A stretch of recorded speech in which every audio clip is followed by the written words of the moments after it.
Seguimos en Radar hablando de seguridad, extranjeros, migración y crisol de razas. Señor director de Migración, ¿qué tan efectivos son realmente los filtros que aplica Migración para detectar criminales o personas con antecedentes criminales que entran al país? Sí, ¿estamos hablando de crisol de razas o del aeropuerto? Del aeropuerto.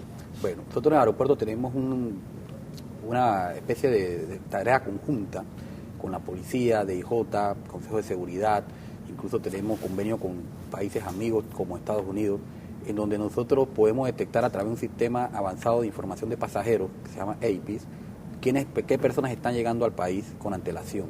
Y se hacen los análisis respectivos y nosotros devolvemos a todas aquellas personas en el aeropuerto de Tocumen que detectamos que fueron condenados, tuvieron algún tipo de problema en otros países. Es una base de datos muy buena, que es la misma base de datos que tiene Estados Unidos y nos ha ayudado muchísimo. En el aeropuerto de Tocumen, obviamente, al ser rechazada la persona es algo imperceptible para el ciudadano común y corriente porque la persona nunca ingresó. ¿Cuántas personas son rechazadas? Son bastantes, son hablando de varios miles al año. Que llegan a Panamá, pero que no los dejan entrar al país, se tienen que devolver a sus países. Exactamente, por diversas causas, porque estén vinculados a algún hecho delictivo, porque no puedan demostrar que vienen a hacer un turismo, que no tienen la solvencia económica, no tienen visa válida, no tienen pasaporte válido, pero al final del año son varios miles de personas que no ingresan por el aeropuerto de Tocumen, por los filtros que tenemos, entre ellos el tema de la seguridad. Crisol de razas es otro filtro para ya los que se encuentran aquí en el país. ¿Cuáles son los requisitos para que una persona pase el proceso en crisol de razas? Bueno, el requisito fundamental que se les pide, hablando del tema de seguridad, es el récord policivo de su país de origen, ¿no?, o residencia. Adicional a ello, como nosotros lo hacemos a través de citas, ya al día de hoy nosotros sabemos cuántos extranjeros y quiénes van a participar.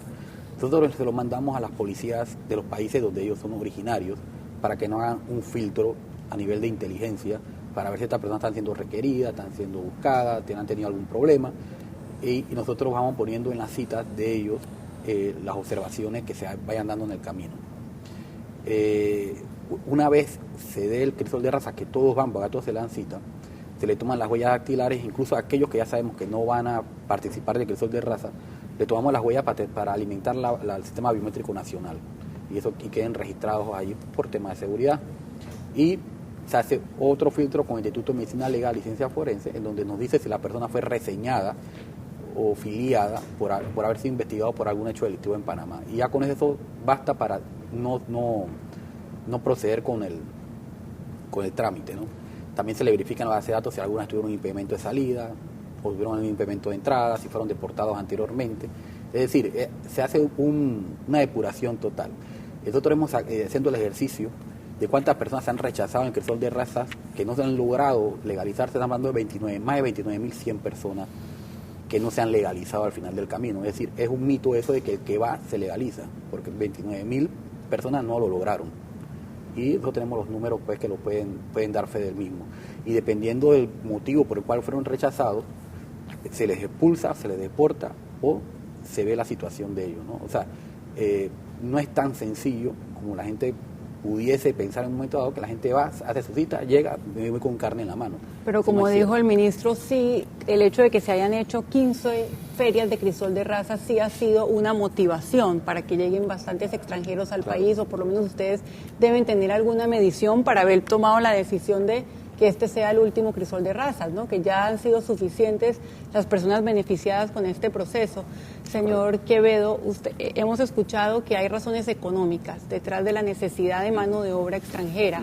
Hay una cantidad de plazas de trabajo o que el país no está produciendo en términos de capacitación o que simplemente los panameños no están dispuestos a realizar. Como política de Estado panameño, ¿qué necesita Panamá para que esos panameños que no encuentran trabajo puedan estar llenando esas plazas de trabajo que no encuentran panameños disponibles o capacitados para hacerlas? Sí, definitivamente, miren, en los últimos 5 años, la edad promedio de las contrataciones hechas por el sector formal de la economía es de 48 años, 54 en hombres y 43 en mujeres. Y el promedio de escolaridad en esas contrataciones es 13.3 años aprobados, que es poco más de 2 años, 2.1 años por encima de la media de escolaridad de la fuerza laboral panameña, que es 11.2. ¿Qué significa esto? Las empresas no están contratando, o sea, las empresas están contratando madurez y educación. y las empresas no están contratando jóvenes para empleos estables, ¿ok? Obviamente, esto significa que no cumplen con un perfil que es requerido por las empresas. Si hay un desplazamiento realmente de mano de obra, sí, los adultos están tomando plazas de empleo que pudieran ser para jóvenes, pero se debe fundamentalmente a la necesidad de desarrollar. Es un tema de edad, no un tema de dónde nació la persona. No, correcto, es un tema de madurez y que también forma parte del tema normativo. En el perfil no solamente estamos hablando de competencias técnicas, sino también lo que se llama competencias blandas o habilidades esenciales, que forma parte de la formación. Si tiene que haber una política de Estado, en este momento el Gobierno Nacional ha creado las mesas de empleo, el Mitradel, creo que es un foro propicio para replantear o analizar realmente la política de inserción laboral juvenil, que realmente es una bomba de tiempo. Ebrahim Asbat, usted decía que el gran problema es que Panamá no cuenta con una política migratoria de Estado y coherente. ¿Cuál debe ser esa política migratoria en su opinión? Bueno, yo creo que el país también tiene que determinar cuál es el número de extranjeros que va a recibir y va a legalizar en un promedio de un año. Y realmente a qué obedece esa necesidad, es decir, si hay una necesidad real de que ingresen extranjeros, qué tipo de extranjeros va a traer el país, si es persona calificada, si es persona para hacer trabajos manuales, es decir, hay países, por ejemplo, que son exportadores de mano de obra barata y otros países que la necesitan y las contratan, es decir, el tema de las empleadas domésticas, por ejemplo, en el mundo está definido que los filipinos tienen las mejores empleadas domésticas, entonces las exportan alrededor del mundo. Y hay gran cantidad de filipinos que prestan ese servicio. Si en Panamá eso va a ser el requerimiento o lo que estamos buscando es personal calificado, con experiencia, etcétera, yo creo que son políticas que el Estado tiene que definir para saber el tipo de extranjero que vamos a permitir que ingrese al país.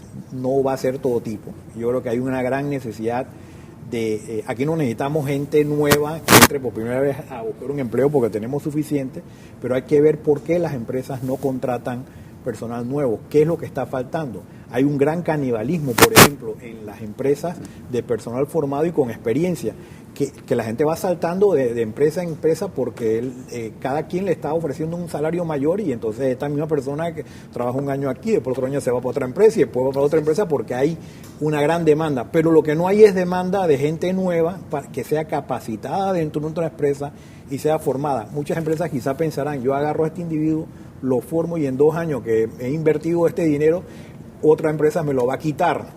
Y como me lo va a quitar, ¿yo por qué lo voy a hacer? Correcto. Entonces hay ese tipo de interrogante también, porque recuérdense que formar a un individuo que no tiene la formación, la preparación, es una inversión que la empresa tiene que hacer. Porque no es que el sistema lo está formando, lo tiene que formar la empresa porque hay deficiencias en el sistema.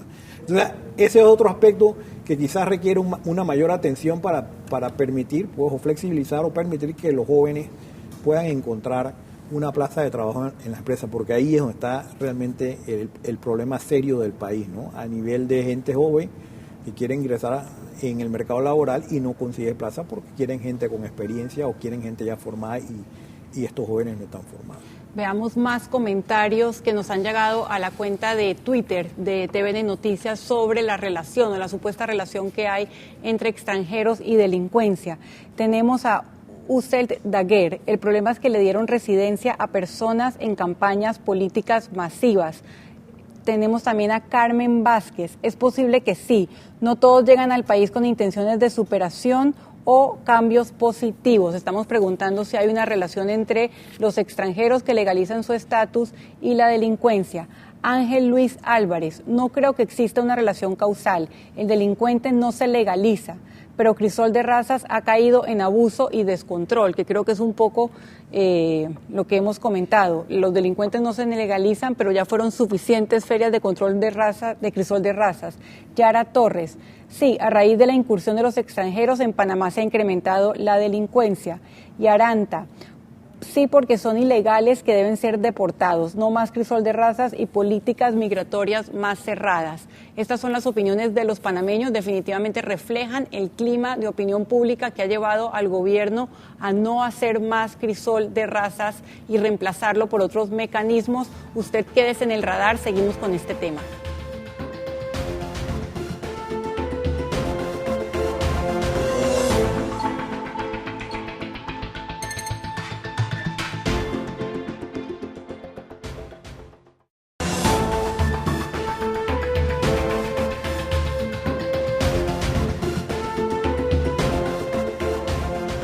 Seguimos en Radar hablando de Crisol de Razas. Ministro de Seguridad, usted nos ha aceptado que no hay una evidente conexión entre los extranjeros que se regularizan y el aumento en la delincuencia, que ni siquiera sus cifras lo reportan, porque dice que los últimos 2 meses la política de barrio seguro ha dado buenos resultados en términos de delincuencia. ¿Cuál es su conclusión y por qué entonces toman esta decisión? Bueno, la razón por la que tomamos la decisión es que si tú das una amnistía migratoria, la amnistía migratoria debe tener como propósito, primero, un propósito humanitario, segundo, un propósito de seguridad ciudadana, en el sentido de identificar a las personas, tener sus datos decadactilares, sus datos biométricos que nos permitan tener cierto control sobre esos individuos, de manera que no sean invisibles dentro de la sociedad. Entonces, no podemos convertirlo en algo permanente, tenemos que ponerle un punto final, porque de otra manera generaríamos un caos migratorio dentro del país. Pero para nosotros sí era importante hacer esta última feria de Crisol de Razas, porque este año tenemos que realizar una serie de actividades para proteger a los migrantes que son susceptibles de trata de personas. Y tú recordarás que recientemente Panamá fue calificado como un país que debe ser puesto en vigilancia porque ha desplegado muy pocas acciones en relación con el tema de trata. En el tema de trata de personas. Bueno, yo no diría negra, digamos gris. La lista gris. Porque no hemos tomado suficientes medidas en el tema de la trata de migrantes. De hecho, tenemos que construir albergues para los migrantes, tenemos que entrenar mejor a nuestros policías para que conozcan el delito y cómo tratarlo. Tenemos que entrenar personas para que le den asistencia social a las personas que son sujetos pasivos del delito de trata de personas. Pero volviendo al tema migratorio, yo creo que debemos ver muchos aspectos. Por ejemplo, nosotros tenemos que seguir incentivando la inmigración empresarial. Tenemos que seguir incentivando la inmigración de la mano de obra extremadamente calificada que no encuentra el empresario aquí en nuestra comunidad, siempre y cuando obviamente esa mano de obra entrene mano de obra local que permita desarrollar habilidades locales. Yo creo que es importante que incluso que desarrollemos ciertas áreas de migración que nunca se han desarrollado, por ejemplo, la atracción de especialistas en docencia de áreas que no son enseñadas en nuestro país, especialistas en investigación, en desarrollo no solamente científico, sino también tecnológico. Canadá es un buen ejemplo de un país que no expulsa a los inmigrantes, sino que por el contrario, permanentemente está en otros países promoviendo su país y atrayendo buenos extranjeros. Yo recuerdo que en la dictadura, en el periodo de la dictadura, que la economía estaba muy mal en nuestro país, Canadá vino a buscar talento panameño y se lo llevó. Se llevaron economistas, se llevaron profesionales, se llevaron docentes, académicos, el problema es que la gente opinión con doctorados, pública etcétera. No lo ve como talento, lo ve como problemas, como quitarle trabajo y también como actores violentos. Desde el punto de vista de la mano de obra no calificada, sí tenemos que ser cuidadosos, y en eso yo coincido con la ciudadanía, porque tenemos que dar mano de obra a nuestros jóvenes que quizás no tienen la preparación, pero entonces tenemos que darles la preparación vocacional para que puedan tener las herramientas para que el mercado laboral los acepte y los integre y puedan salir, digamos, de esa situación de pobreza en la que se encuentran. Ministro, la última vez que estuvo acá usted hizo fuertes denuncias sobre la compra de radares y helicópteros a una empresa filial de Finmecánica, a Celex. Esta semana medios reportaron que ya se le habían hecho 2 pagos a Finmecánica. Sí. Bueno, mira, ha habido avances. Pero eso no es un avance, o sea, ustedes habían dicho que no iban a pagar más, que iban a empezar a investigar Sí. qué ha pasado No, con esto. Tengo que hacerte una explicación técnica en relación con eso, pero primero te quiero contar quiero contarle a la comunidad acerca de los avances que hemos tenido en este tema. El primero de los avances es que ya contratamos a la firma Hogan Lovells en Roma. Esto lo hizo el vicecanciller. La firma Hogan Lovells es una firma que tiene sedes en muchos países del mundo y es la que representó a la India en procesos penales por corrupción internacional promovidos por la India en contra de Finmecánica. algunas subsidiarias de Finmecánica. Y esta firma de abogados logró efectivamente el reembolso de dinero por parte de estas subsidiarias de Finmecánica a la India. Ellos ya están estudiando los caso expedientes panameño. y van a darnos un abanico de remedios legales que podemos aplicar al asunto. Lo segundo es que hemos encontrado que la Cancillería en el gobierno anterior contrató un abogado de nombre Franco Coppi para que atendiera los procesos, lo cual indica que probablemente, aún no lo sabemos, probablemente sí entró la República de Panamá a los procesos a tiempo. En el evento de que este señor no haya entrado a los procesos a tiempo, entonces vamos a exigir que nos rinda cuentas de qué fue lo que hizo. Lamentablemente solamente encontramos una nota, no hemos encontrado el contrato de servicios profesionales ni los pagos que se le han hecho.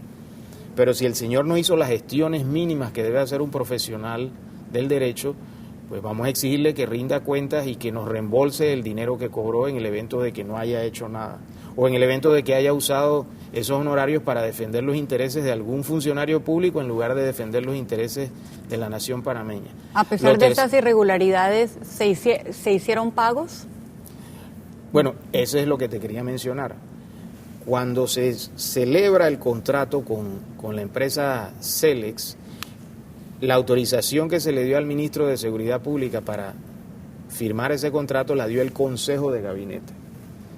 Entonces es lógico que, por una cuestión de sentido común, las adendas a ese contrato hubiesen sido autorizadas también por el Consejo de Gabinete. Se produjeron dos adendas o dos actos administrativos, digamos. El primero es que se señaló en una resolución que las cuentas de pago parcial presentadas por Celex al Ministerio de Seguridad, una vez refrendadas por el ministro y por la Contraloría, se convertían en un medio de pago, en un documento autónomo y en un documento cedible a instituciones financieras internacionales, en este caso particular el Citibank. Entonces, ¿qué hicieron en el periodo de las elecciones y antes a la toma de posesión del nuevo gobierno? Estas cartas de pago, estas cuentas de pago parcial, o CPPs como se le conoce, fueron emitidas. Habían sido emitidas antes de que ustedes entraran a gobierno. Así es. Fueron refrendadas por ellos, es decir, por el ministro de Seguridad Pública y la Contralora, y luego fueron entregadas a Celex. Una vez en manos de Celex, este es un documento autónomo que debe ser pagado incluso si hay un incumplimiento del contrato. Es como una especie de título valor circulatorio, es un término técnico, quizás seguro el doctor Asbat sabe de lo que estoy hablando. Luego ese documento fue cedido por Celex al Citibank. El Citibank entonces se convierte en tenedor del documento y tiene derecho a cobrarlo, y si el gobierno de Panamá no lo paga, se convierte en un estado que entra en default o en mora, como se le conoce parte a de nivel esta internacional. explicación nos la daba el ex ministro de Seguridad, Raúl Molino, quien... Claro, no solamente te digo eso, armaron todo esto antes de que nosotros entráramos, y obviamente pues el pago se hizo al momento en el que se refrendó ese documento y el mismo fue entregado a Celex y Celex se lo cedió al Citibank. Todo esto ocurrió antes de que nosotros entráramos. Entonces ellos, claro, con eso técnicamente perfeccionaron un medio de pago que el Estado no podía eludir. Pero te digo más, como si eso fuese poco, luego firmaron una adenda, como Celex no terminó a tiempo, no podía cobrar. Entonces lo que hicieron fue que firmaron una adenda. Esta adenda no fue autorizada por el Consejo de Gabinete, solamente fue autorizada por Presidencia y el Ministerio, y esta adenda de tiempo prorrogó el plazo que tenía Celex para cumplir con sus obligaciones derivadas del contrato, llámese instalar los radares. Sin embargo, no prorrogó el plazo para el pago de los CPPs, sino que lo mantuvo, lo cual produce un desequilibrio financiero del contrato que es injusto. Porque si tú prorrogas, es injusto para Panamá y perjudicial para Panamá. Entonces, Panamá tiene las manos amarradas por este contrato. Por la manera como lo diseñaron y por la manera como lo estructuraron, no el contrato en sí, sino las adendas y las resoluciones que hicieron con posterioridad al contrato y durante el periodo de la campaña y los días posteriores a la campaña. Bueno, declaraciones importantes sobre el tema de los radares. Ya no tenemos mucho más tiempo, pero de seguro este tema de crisol de razas y delincuencia y la cantidad de extranjeros que están llegando a Panamá seguirá dando mucho de qué hablar. Usted quédese en el radar. Ahora nos acompañarán representantes de los distintos partidos y también el ex magistrado del Tribunal Electoral, Guillermo Márquez Amado, para hablar del proceso de impugnaciones.